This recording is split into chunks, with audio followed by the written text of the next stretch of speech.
கோயில் சில எழுது அசஞ்சி வரும்போது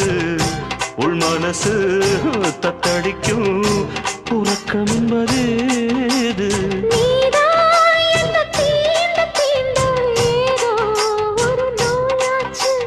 நான் தான் உன்னை சீண்டி சீண்டி பார்த்து ரொம்ப நாளாச்சு